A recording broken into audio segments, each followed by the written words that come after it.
Hello welcome to ज़रा हटके। आज जुमा है, कॉल इन डे है, आप ही की कॉल दी जाएंगी। मैं हूं मुबश्शिर ज़ैदी कराची से और मेरे साथ वसतुल्लाह खान इस्लामाबाद में मौजूद हैं। सबसे पहले कॉलर हैं हमारे साथ फ़ुरक़ान बिन इमरान। जी फ़ुरक़ान, कैसे हैं? अस्सलाम वालेकुम मुबश्शिर भाई। वालेकुम अस्सलाम जी। आप सब खैरियत से होंगे, उम्मीद है। अल्लाह का। सबसे पहले तो मैं ये बोलना चाहता हूँ कि इस शो ने जो है बहुत ज़्यादा अवेयरनेस क्रिएट करी है बहुत सारे लोगों को। और मैं ये चाहता हूँ कि जिस डिजीज से मैं गुजरा हूँ विच इज कॉल्ड पिग्मेनोसाइटोसिस, ये बहुत ज्यादा रेयर डिजीज है जो कि आप सबको तकरीबन पता है जी। तो मैं इसके बारे में जो है और ज्यादा इसमें कंसीडरेशन चाह रहा हूँ, लोगों से और ज्यादा इसको अवेयर करूँ, क्योंकि मैंने अभी रिसेंटली आगा खान से कोलैब करा है अपने डॉक्टर से। ओके।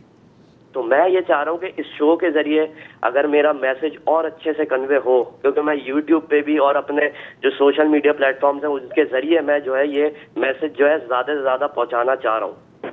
तो मुझे उम्मीद है कि ये शो जो है ज्यादा अवेयरनेस फैलाएगा। बिल्कुल फ़ुरक़ान, हमारे तवज्जुह से आपकी बात भी पहुंच गई। और अगर आप अपने यूट्यूब का नाम बताना चाहें तो बता देना। मेरे यूट्यूब चैनल का नाम है pump and burn. Pump and burn ji. इससे जो है इसमें जो है सारी फिटनेस मेथड्स और उन पेशेंट्स के लिए सारे जेनेटिक डिसऑर्डर्स के लिए प्रोफेशनल गाइडलाइंस हैं फिटनेस के थ्रू। तो मैं चाहता हूँ कि व्यूअर्स जो है वो इसको फॉलो करें। Wonderful, thank you. I hope जो व्यूअर्स देख रहे हैं वो उसको फॉलो करेंगे। Pump and burn on YouTube. Furqan bin Imran, जिन्होंने ख़ुद एक स्ट्रगल की लाइफ में, इनको रेयर डिज़ीज़ थी मगर इन्होंने हिम्मत नहीं हारी और अब ये इन्होंने बॉडी बिल्डिंग को अपनाया है। न सिर्फ उस डिज़ीज़ को शिकस्त दी है बल्कि अब प्लान ये कर रहे हैं कि अपना जिम बनाएं और इस बीमारी के बारे में अवेयरनेस पैदा करें। तो hats off to you Furqan. हमारे अगले कॉलर हैं जनाब अनीस अहमद साहब कराची से। जी अनीस साहब। अस्सलाम वालेकुम। वालेकुम अस्सलाम। जनाब अली, गुज़िश्ता हफ्ते मैंने एक कंप्लेंट किया था जी पुलिस के मुतालिक। जी। आप लोगों ने तो बहुत अच्छी तरीके से उसको नोट किया। तो आपने कहा कि आपको वो जो है ना कॉल आएगी जी, इसके मुताबिक मजीद बात करने के लिए आपको कॉल आएगी, लेकिन एक हफ्ता तो गुजर गया, कहीं से कोई कॉल नहीं आई। जी बस कुछ ऐसा हो गया कि वी वर ऑल ट्रैवलिंग। तो अब अगर दोबारा से आप वाक़या बता भी दें और हम कल ही इसको जो है अपने डेस्क को फॉरवर्ड भी करते हैं। अभी तक उसका कोई हल नहीं हुआ आपके वाक़े का जो हुआ था? नहीं, कोई हल नहीं हुआ। तो आप ज़रा किस्सा, I know it's painful for you, लेकिन ये कि आप दोबारा से अगर बता दें कि पुलिस क्या कर रही है इस वाक़े पे। मसला ये है कि वो मेरा एक नवासा है, उसके साथ ज्यादती हो गई। तो हमने पकड़ के हमने FIR कटवाया तो जो है बंदा तो गिरफ्तार हो गया। ओके। ये जो तफ्तीशी अफसर है, ये मेरा ख्याल है कि उन लोगों से मतलब मुखालिफ से पैसे वैसे ज्यादा पकड़ लिया है। हमारे साथ ये बिल्कुल ताउन नहीं कर रहा है। इसने मेडिकल को, जब हाई कोर्ट का ऑर्डर है, मेरे वकील ने मुझे बताया कि हाई कोर्ट का ऑर्डर है कि इस केस में जल्द अज जल्द इसका मेडिकल होना चाहिए, DNA होना चाहिए। बिल्कुल। लेकिन वो तफ्तीशी अफसर जो है ये मेडिकल कराया है चौथा दिन, जबकि मैंने उसी दिन इसको रात में जाके बोला भाई आपने आज मेडिकल नहीं करवाया। इसने तो कोई मसला नहीं, वो हो जाएगा, कोई मसला नहीं। तो इसने 4 दिन डिले करके फिर मेडिकल करवाया।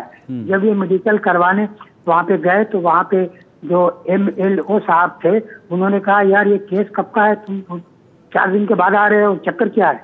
ये अब तो इसमें क्या निकलेगा? कुछ नहीं निकलेगा। ये केस के साथ साथ इसका मेडिकल होता है। तो तुम 4 दिन के बाद आ रहे हो तो ये अब तो इसमें कुछ नहीं निकलेगा।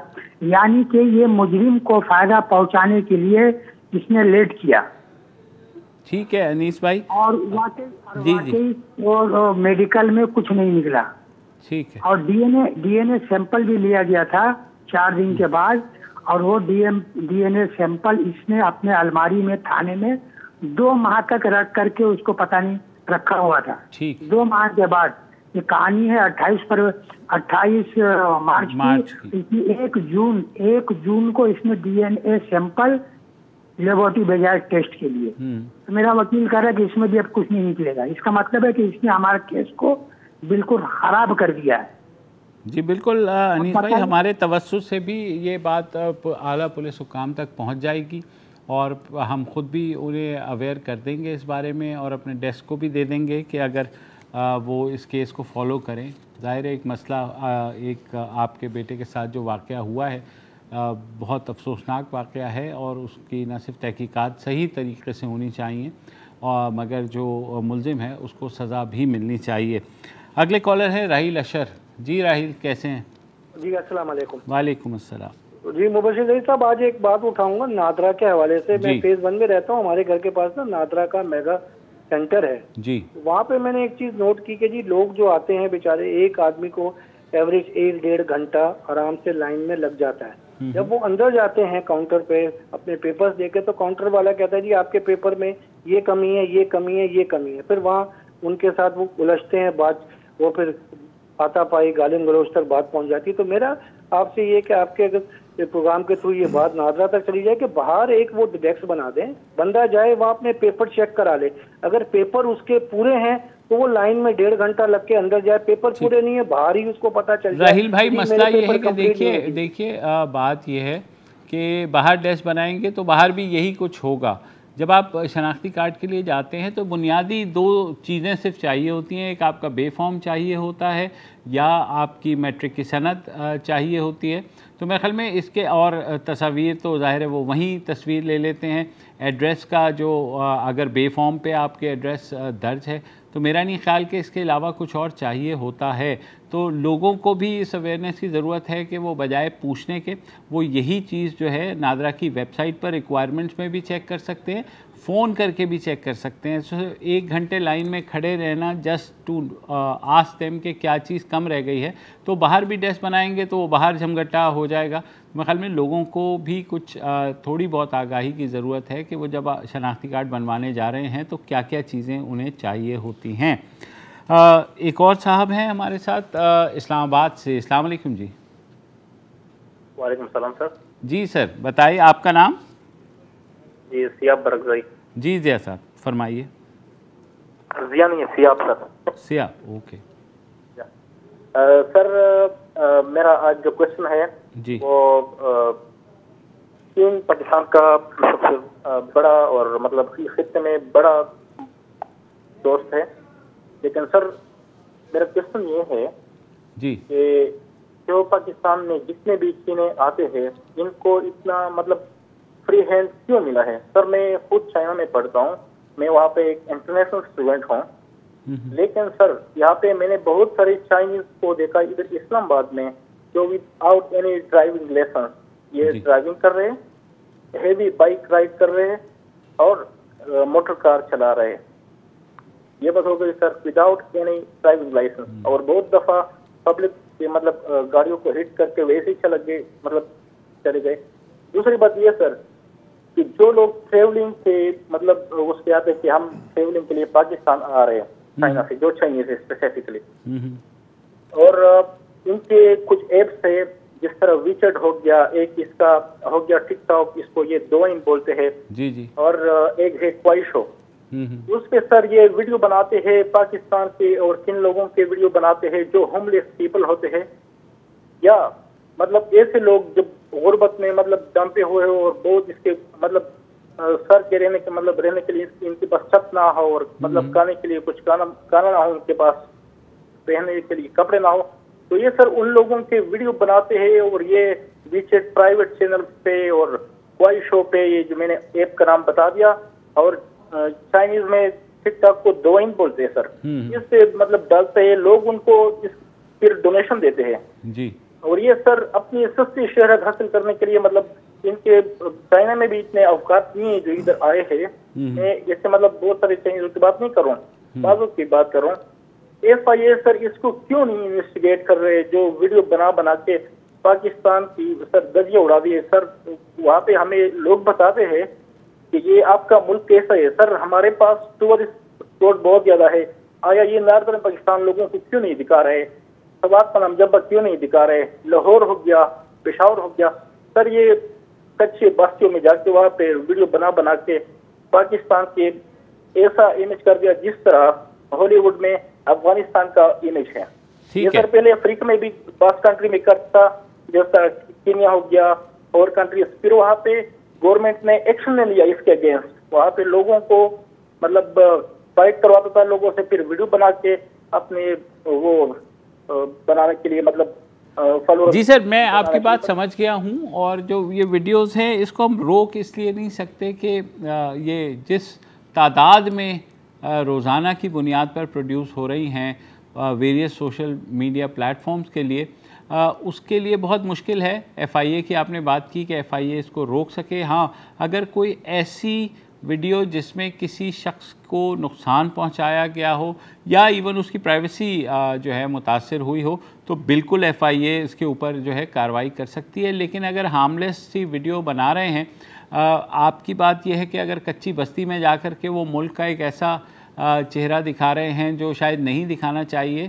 तो उसमें यह है कि जनाब वो कच्ची बस्तियां मौजूद तो हैं ना, तो एक जो भी पाकिस्तान के बारे में थोड़ी बहुत जो है आगाही रखता है, मेरे ख़्याल में वो इन वीडियोस को देखकर अपना जहन जो है वो कुछ हद तक तो बना सकता है। जैसे ही वो अगर फर्दर सर्च करेगा पाकिस्तान के बारे में, तो आपको सारी चीज़ें बिल्कुल सामने आ जाएंगी।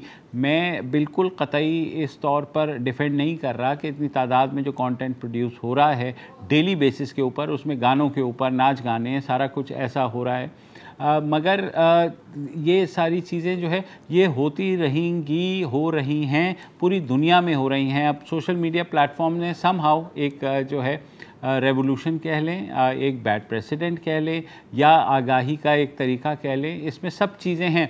तो जो लोग अच्छी चीज़ सर्च करना चाह रहे हैं उनको अच्छी चीज़ भी मिलेगी, जो लोग बुरी चीज़ सर्च करना चाह रहे हैं उसको बुरी चीज़ भी मिलेगी। यहाँ एक वक्फा लेते हैं, वक्फे के बाद अपने कॉलर्स का सिलसिला जारी रखते हैं।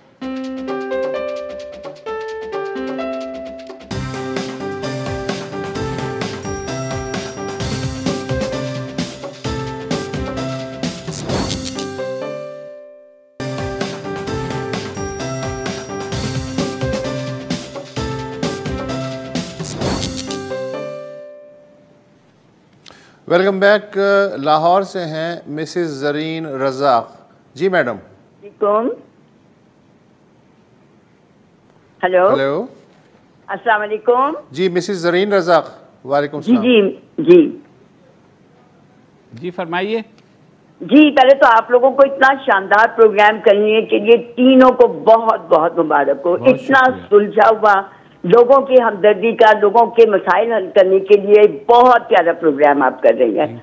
आज मैंने आपको भी इसीलिए फ़ोन किया है कि देखिए, कुर्बानी हर एक मुसलमान करना चाहता है और करता भी है, लेकिन अब प्रॉब्लम ये हो रही है कि हमारे इर्द गिर्द कोई इतने लोग हैं जो मुस्तहिक हैं कि जिनकी हम मदद करें, और शायद बहुत से लोग ये दोनों काम इकट्ठे नहीं कर सकते। मैं आप लोगों से रिक्वेस्ट करती हूँ कि इसे मुफ्ती आजम से ये फतवा लेके दे तो कुर्बानी भी और उस लोगों का ख्याल करना भी इक्वली नेकी के काम है। क्योंकि बच्चे हमारे जो हैं वो इस चीज़ पे कन्विंस नहीं होते, वो कहते हैं नहीं जी कुर्बानी फर्ज है, वो अपनी दलाइल। लेकिन जब हम बड़े लोग, बच्चे तो बच्चे होते हैं, जब अपनी इतनी बेचैनी, इतनी बेसुकूनी देखते हैं तो दिल करता है कि चले कुछ ना कुछ हम एक महीना ही सही, क्योंकि सारी बात है कोई कुर्बानी इतनी तो नहीं हमारी होगी कि हम उससे उनको 1 साल का या 2, हम कुछ महीने के लिए अगर किसी के लिए आसानी कर दें, मेरा तो ये दिल करता है। लेकिन प्लीज आप किसी मौलाना साहब से ये फतवा देके दें कि ये कुर्बानी भी और ये हेल्प करना भी इक्वली लोगों के लिए जायज़ है।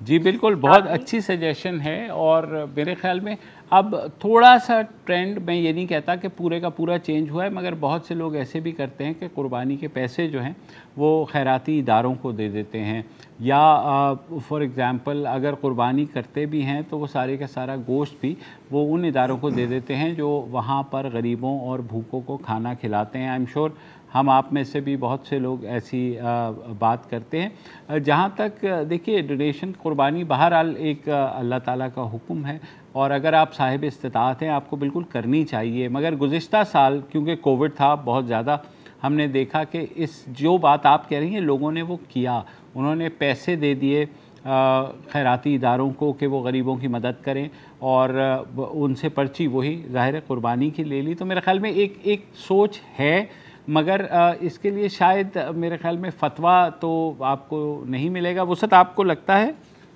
कि ऐसा मुमकिन है? नहीं, फतवा तो नहीं मिलेगा, लेकिन जो SOP है हुकूमत के, उसमें तो ऑलरेडी इन्होंने ये कहा है कि इस साल जो कुर्बानी है वो मखसूस इलाक़ों के मखसूस खुले मैदानों में होगी, उसकी वजह उन्होंने बताई है कि कोविड की जो चौथी लहर है वो आ सकती है। तो अब हमने इसका कल भी जिक्र किया था, तो अब देखना ये है कि हुकूमत इस सिलसिले में कितना डिसिप्लिन कायम कर सकती है और लोग उस डिसिप्लिन को किस हद तक कबूल कर सकते हैं इस सूरत हाल में। ये इंतज़ामी मसला है मेरा ख्याल है, दीनी से ज़्यादा। ठीक है मिसेस ज़रीन, आप फर्दर कुछ कहना चाहेंगी? अच्छा, गालिबन वो चली गई हैं। मोहम्मद अशरफ हैं कराची से। जी अशरफ भाई। बशर का निगाह जनाब वसफुल्लाह साहब और मुबशिर जैदी साहब, परवरदिगार आपको और आपकी पूरी टीम को अपने हिफ्ज़-ओ-अमान में रखे। आमीन सर, बहुत शुक्रिया।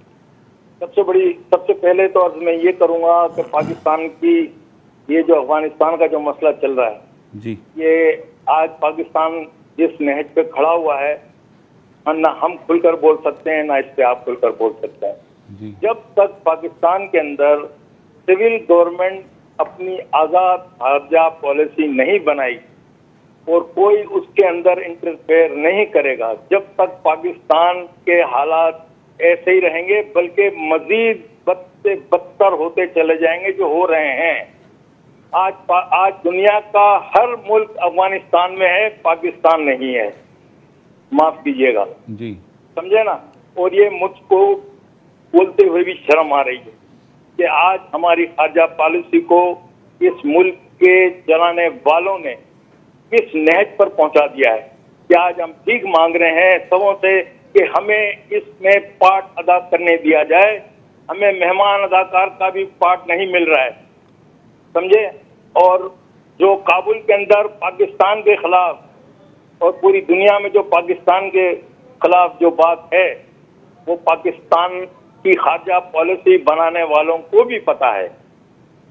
तो लिल्ला पाकिस्तान अशरफ भाई करें। अशरफ भाई, मैं कोई आपसे आर्ग्यू नहीं करना चाह रहा, बिल्कुल खारजा पॉलिसी की जहाँ तक आपने बात की, मैं 100% आपसे मुत्तफ़िक हूँ कि माजी में जो कुछ होता रहा उसमें बड़ी हद तक वही अवामिल हैं जिनकी तरफ आपने इशारा किया। मगर let's put us in the shoes of US, जो कि यहाँ 20 साल रहा, उसने लोगों का मारा भी, अहदाफ भी हासिल नहीं किए, बेपनाह रकम भी खर्च की, वो लोग वापस चले गए। तो ये जो खारजा पॉलिसी की नाकामी है, ये तो अमेरिका की सबसे बड़ी नाकामी है। उसके अलावा और ममालिक हैं जिनकी बहुत बड़ी नाकामी है। हम इस पूरी गेम में देखिए एक छोटे से पॉन थे, हैं और शायद रहेंगे, मगर हमारा जो रोल है वो इम्पॉर्टेंट इसलिए है कि हम अफ़गानिस्तान के नेबर हैं।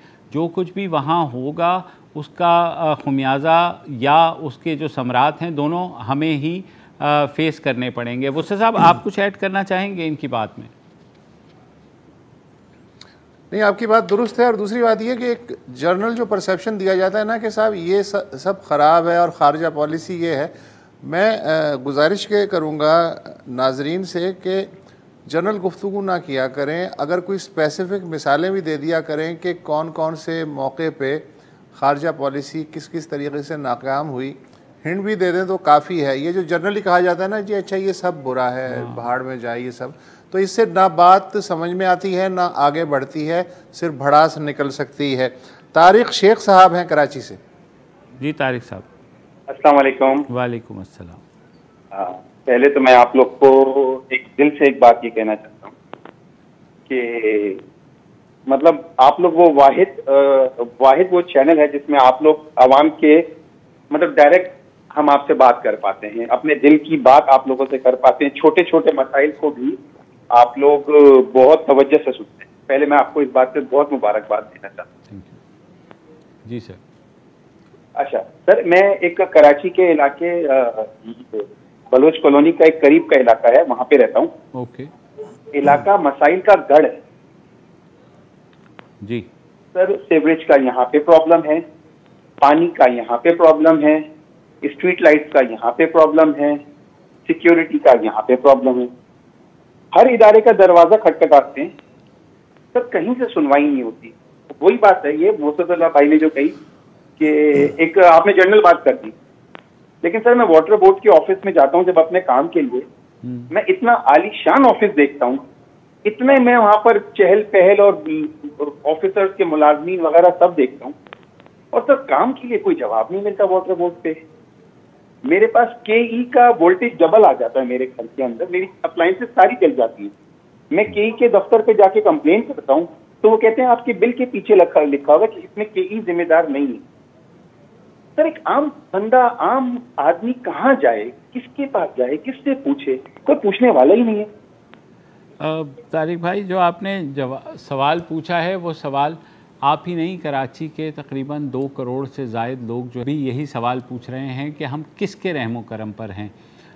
हर रोज़ आप देखते हैं किसी का कहीं मोबाइल छिन रहा है, कहीं डकैती हो रही है, कहीं लाइट नहीं है, कहीं पानी नहीं है। तो ये सारी चीज़ें मेरे ख्याल में इसमें बहुत वक्त लगेगा। वफाकी हुकूमत, सिंध हुकूमत की तवज्जो ज़रूर है, मगर ज़ाहिर है मेरा नहीं ख्याल कि उनके अंदर इतनी कैपेसिटी है कि इस चीज़ को वो बिल्ड कर सकें, ऐसा निज़ाम, जिसकी वजह से आप देखते हैं कि इदारे जो हैं वो फिर अब खुल के खेलते हैं। उन्हें भी पता है कि जब कोई लोगों को पास कोई ऐसी जगह ही नहीं है जहां अपनी कंप्लेन लेके जाएं। अदालत ज़ाहिर है जाने में आपको भी पता है कि बेतहाशा आवाम का वक्त ज़ाया होता है और मिलता कुछ भी नहीं है। तो मेरे ख्याल में ये कंटिन्यूस सफरिंग है जो कराची के लोग भुगत रहे हैं, और फ़िलहाल तो there is no light at the end of the tunnel. एक वक्फा ले लें।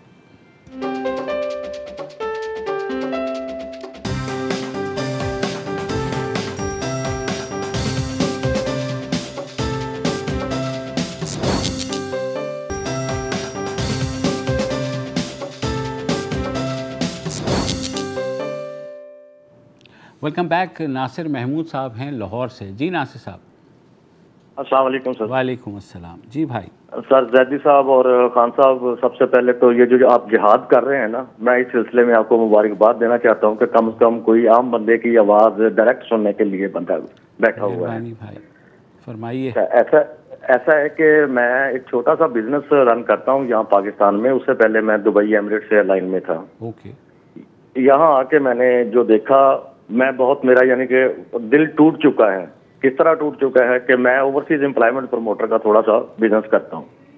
अब वहां से अगर डिमांड मिलती है दुबई से या मिडल ईस्ट से, जहां से भी मिलती है, पहले तो वहां पैसे दे के हमें वो डिमांड अप्रूव करवाना पड़ती है कॉन्सुलेट में। अब वो डॉक्यूमेंट पाकिस्तान में आ गया। जब पाकिस्तान आता है तो जहाँ जो भी रिलेटेड हमारा ऑफिस है, वहां जाके उस डिमांड को कंफर्म करने के लिए या रजिस्टर्ड करने के लिए फिर हमसे पैसे लिए जाते हैं, जो कि इलीगल है। बिल्कुल। अब मुझे आप बिलीव करें कि मैं इतना फेडअप हो चुका हूं ना कि क्या बनेगा इस सिस्टम का, जबकि ओवरसीज जो लोग हैं वो सबसे ज्यादा कंट्रीब्यूटर हैं पाकिस्तान के ज़र मुबादला के लिए। बिल्कुल। गवर्नमेंट को अगर हम नहीं देते, शिकायत करते हैं, तो हमारा वो डिमांड रोक ली जाती है कि ये इलीगल है, और अगर हम पैसे देते हैं तो जो इलीगल है वो भी लीगल बन जाती है। अब मुझे बताएं कि मेरा इसका क्या मैं हल करूं सर। मैं तंग आ गया हूँ कसम खुदा की। मेरी 55 ईयर्स एज है। मैंने सारी जिंदगी पाकिस्तान की नौकरी ही की है ना। मैंने दुबई में पहले 15 साल मैंने जॉब की, फिर मैंने इनडायरेक्टली यानी चाहा कि मैं ये काम शुरू करूं तो इस तरह भी पाकिस्तान को पैसे मिलेंगे। मुझे बताएं कि कहाँ हमारा नया पाकिस्तान कहाँ है। देखिए नासिर भाई, मैं आपका दुख समझ सकता हूँ। ये चीज़ें बदकिस्मती से हमारा सिस्टम जो है इस कदर गल सड़ गया है कि हर जगह आपको यही मिलेगा। आप शिकायत करेंगे तो ज़ाहिर है आपका काम नहीं होगा, जब काम नहीं होगा तो आप ही का बिज़नेस सफ़र करेगा, और यही आपके साथ हो रहा है। पैसे देंगे तो इलीगल चीज़ भी लीगल हो जाती है। इसका मैं आपको कोई हल नहीं बता सकता। बदकिस्मती से होना तो ये चाहिए था, जैसे खान साहब ने एक नए पाकिस्तान की बुनियाद रखी कि वो रिफ़ॉर्म करके कम से कम निचली सतह तक ये चीज़ लेके आते, जिस करप्शन के ख़िलाफ़ बयानिए को वो बड़े ज़ोर शोर से उसका प्रचार करते हैं, राइटली सो करते हैं, उसको उन्हें उस अपने जो नैरेटिव है उसको इम्प्लीमेंट भी करना है। बदकिस्मती ये है कि इस वक्त हम देख रहे हैं कि हर तरफ माफियाज़ हैं। कीमतें जो हैं वो ऑटोमेटिकली इतनी बढ़ जाती हैं। चीनी की कीमत आप देख लें कहाँ से कहाँ पहुँच गई है। फिर ये जो ऑफिसेस का काम है, ये निचली अदालतों से लेकर सरकारी जो अफसरान हैं, हर जगह यही चल रहा है। और कहीं कभी कार्रवाई हो जाती है, वो भी अंदर का कोई भेदी अगर कुछ बता दे तो हो जाता है। तो नासिर साहब, काश मैं आपकी मदद कर सकता, काश मैं आपको उम्मीद दिला सकता। बदकिस्मती ये है कि हमारे मेजॉरिटी में अब करप्शन का वो रुझान आ गया है जिसको कोई बुरा नहीं समझता। बदकिस्मती है मगर क्या करें। डॉक्टर सैफ हैं जी हमारे साथ कराची से। जी डॉक्टर साहब। जी अस्सलाम वालेकुम। वालेकुम अस्सलाम। जी सर। सबसे पहले तो मैं खाली एक बात कि मैं मुस्तफा खान साहब यहाँ बैठे हुए हैं, इनका मैं बहुत बड़ा फ़ैन हूँ भाई, तो बहुत बहुत शुक्रिया आप मुझे प्रोग्राम में लेने का। जी सर। मैं चूँकि डॉक्टर हूँ, खुद भी दर्स व तदरीस से वाबस्ता हूँ। जी सर। और पढ़ाता हूँ, तो मैं एक बात भी कहता हूँ अपने लेक्चर्स के अंदर हमेशा कि एक अच्छा लेक्चर वो होता है जो कि राइट मैसेज कन्वे करे, सही मैसेज दे आगे। लेकिन एक बहुत अच्छा लेक्चर वो होता है जो कि कोई गलत मैसेज कन्वे ना कर दे। बिल्कुल। तो जैसे आपकी मैं भी प्रोग्राम देख रहा था, जब जैसे ही बकरीद आती है तो एक खास सबका बिल्कुल एक टॉपिक के साथ आना शुरू होता है कि इस दफ़ा कुर्बानी ना की जाए, जबकि हम अपने गरीब भाइयों की मदद करें, जो कि बहुत अच्छी बात है। गरीब भाइयों की मदद हमें इंशाल्लाह अपने दोस्तों अकारीब की और अपने अहल वलायाल की मदद सारा साल 12 महीने करनी चाहिए। तो जहाँ ये कैंपेन चलती है तो बराए मेहरबानी ये कैंपेन भी चले कि इस दफ़ा आईफोन नहीं खरीदेंगे, इस दफ़ा कोई बड़ी गाड़ी नहीं खरीदेंगे और इंशाल्लाह एक छोटे फ़ोन रख लेंगे और वो छोटे फ़ोन रख के जो पैसे बचेंगे वो हम अपने गरीबों में मदद करें। जी तो ये मैसेज जो है ना, ये जो फ्लोट होना शुरू होता है, इससे ये बिल्कुल जैसे ही बकरीद आएगी बिल्कुल 1 महीने सोशल मीडिया के ऊपर, टीवी प्रोग्राम्स के ऊपर एक ग्रुप बिल्कुल एक मैसेज कन्वे शुरू करेगा। तो बिल्कुल भाई इसके फतवे लें, इसके साथ इसका फतवा भी लें कि ये कितना जायज़ है कि आपके बराबर में गरीब लोग मौजूद हों जिनको इमदाद की ज़रूरत हो और आप आईफोन लेके और प्राडो लेके और करोला लेके घूम रहे हो। तो ये प्लीज़ एक मेरी तरफ से एक वो था कि अगर जहाँ ऐसे मैसेज कन्वे हो रहे हैं तो ये वाले मैसेज को भी ज़रूर कन्वे किया जाए। जी बिल्कुल, हमारे तवज्जुह से आपका मैसेज कन्वे हो गया। बहुत अच्छी भी आपने बात की है और मेरे ख्याल में पाकिस्तानी कौम की ये खूबसूरती है कि चैरिटी जो है, जैसे आपने भी कहा कि 12 महीने कम से कम हर कोई अपने जो है जो उसके पास एक्स्ट्रा मनी होती है वो दे देता है। जहाँ तक कुर्बानी है, हमने भी इस बात को कहा कि कुर्बानी अल्लाह का हुक्म है, करनी चाहिए। सॉरी। नेक्स्ट नज़ीर मुजीब साहब हैं कराची से। जी नज़ीर भाई। नज़ीर जैदी साहब अस्सलाम वालेकुम। वालेकुम अस्सलाम। जी सर। जैदी साहब बस मैं ये आपका प्रोग्राम देख रहा था ना, कब से देख रहा हूँ ना, जब से आप डॉन न्यूज़ में आए ना। जी सर। मैं देखता रहा हूँ आपका प्रोग्राम ना। जी सर। आपके पास जो भी आते हैं ना बहुत बड़ी बड़ी बातें करते हैं ना। जी जी सर। तो ये जो भी सियासतदान है या जो भी हमारे हुक्मरान है वो तो यही बोलते हैं ना कि अवाम को हम ये रिलीफ देंगे, ये रिलीफ देंगे ना। 72 साल में तो रिलीफ आवाम को मिला नहीं है। रिलीफ तो सिर्फ गवर्नमेंट वालों को मिलता है ना, जी जो गवर्नमेंट में है ना। जी कभी कोरोना में हम फंस जाते हैं, कभी महंगाई में फंस जाते हैं। ये है कि अभी कारोबार भी बिल्कुल टॉप हो गया। लोग जो है ना इसके कुर्बानी के लिए भी कोई तैयार नहीं है ना। ये है आवाम का हाल, न रोटी न कपड़ा न मकान, ये सब जो इधर जलसे में खड़े हो जाते हैं ना, तुम बोलोगे ये अभी पाकिस्तान को नया बना रहता है ना। एक तो नया पाकिस्तान वाले आए हैं, उन लोगों ने बेड़ा गर्क कर दिया ना। न कारोबार है, न बिजनेस है, न जो भी एक आदमी इस पाकिस्तान में 72 साल में आवाम का एक आदमी खुश नहीं है कि ये हुकूमत आई है, इसने हमारा हाल अच्छा कर दिया ना। न बिजली है, न गैस है, न रोड है। ये कचरा देखो, कराची का हालात देखो। हम तो कसम से जैदी भाई आपको एक अर्जी कर सकते हैं ना कि ये जो सियासतदान है या इनसे जो पूछते हो ना, कभी एक कारोबारी आदमी से, कभी एक बिजनेसमैन से आप पूछ लो ना कि उसका क्या हालत है। जी बिल्कुल। इस आपसे पहले नासिर महमूद साहब की ही लाहौर से कॉल आई थी जो बिज़नेस कर रहे हैं और वो अपनी मुश्किलात का जिक्र कर रहे थे। आपकी बात ठीक है।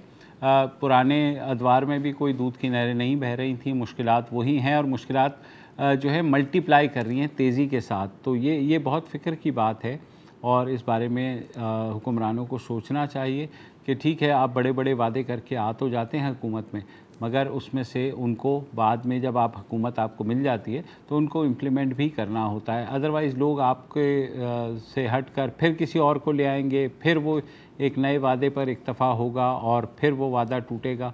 तो तकलीफ़ हमेशा आवाम को ही होती है। एक वक्फ़ा ले लेते हैं।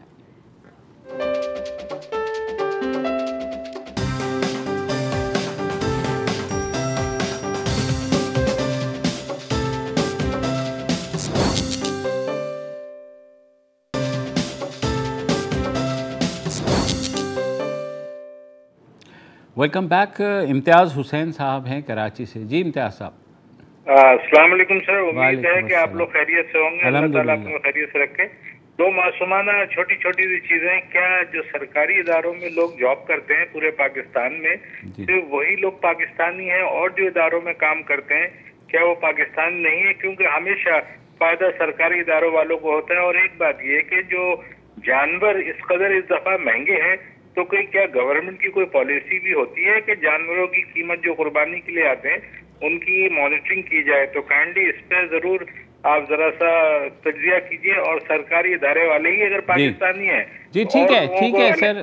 इम्तियाज़ भाई आपकी बात आ गई। सरकारी इदारे वाले देखें, जो प्राइवेट इदारे हैं वो प्राइवेट इदारों को अपने वर्कर्स की बहबूद का ख्याल रखना होता है। सरकारी इदारे जो क्योंकि हुकूमत के मातहत होते हैं तो हुकूमत उस बारे में सोचती है।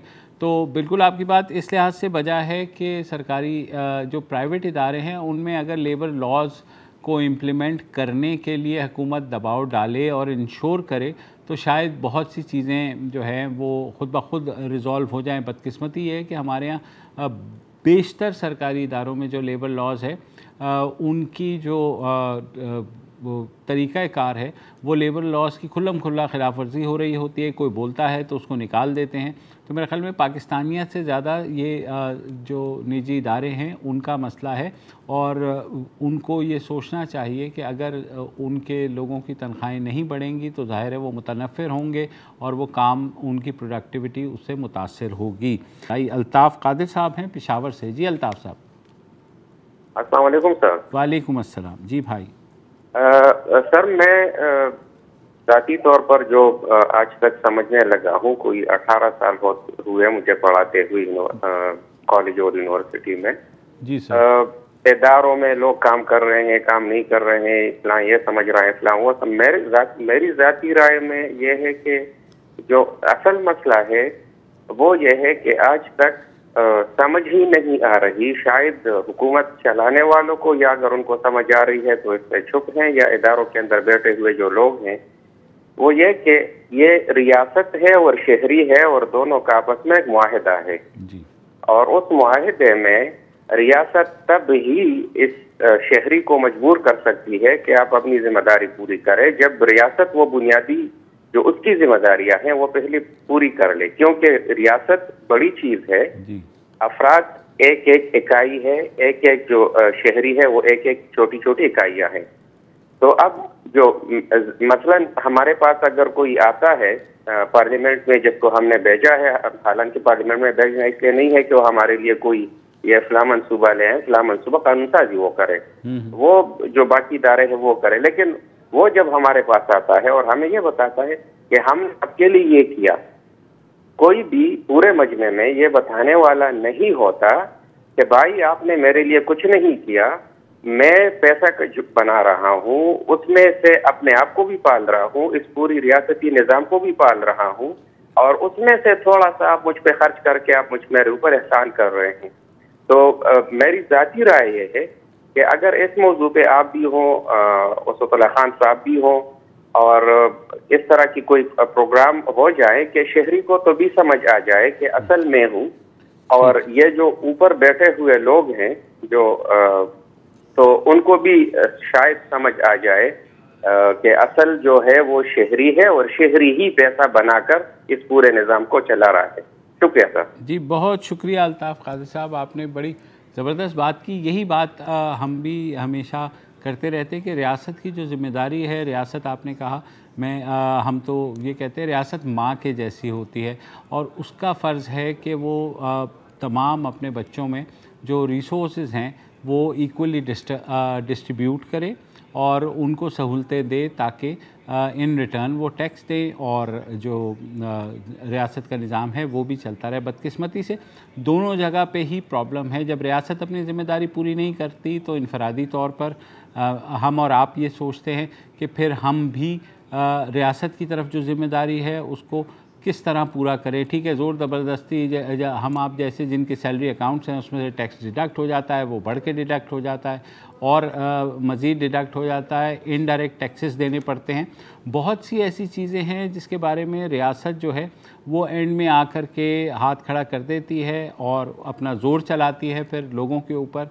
तो ये एक हद तक तो बर्दाश्त हो सकता है, मगर फिर जाहिर है लोग जब बोलते हैं तो रियासत को ये लगता है कि वो कोई रियासत मुखालिफ हो गए हैं और फिर उनके ख़िलाफ़ कार्रवाइयाँ शुरू होती हैं। तो मेरे ख़्याल में बहुत ज़रूरत है रियासत को ये बात समझने की कि रियासत कायम ही अफराद से है और वो अफराद हम सब पाकिस्तानी हैं। जब तक उनको सहूलतें नहीं मिलेंगी मेरे ख़्याल में रियासत और शहरी का रिश्ता जो है वो मुतासर होता रहेगा। आज की गुफ्तगू यहीं तमाम करते हैं जी। मंडे को दोबारा हाज़िर होंगे। इजाज़त दीजिए। खुदा हाफ़िज़।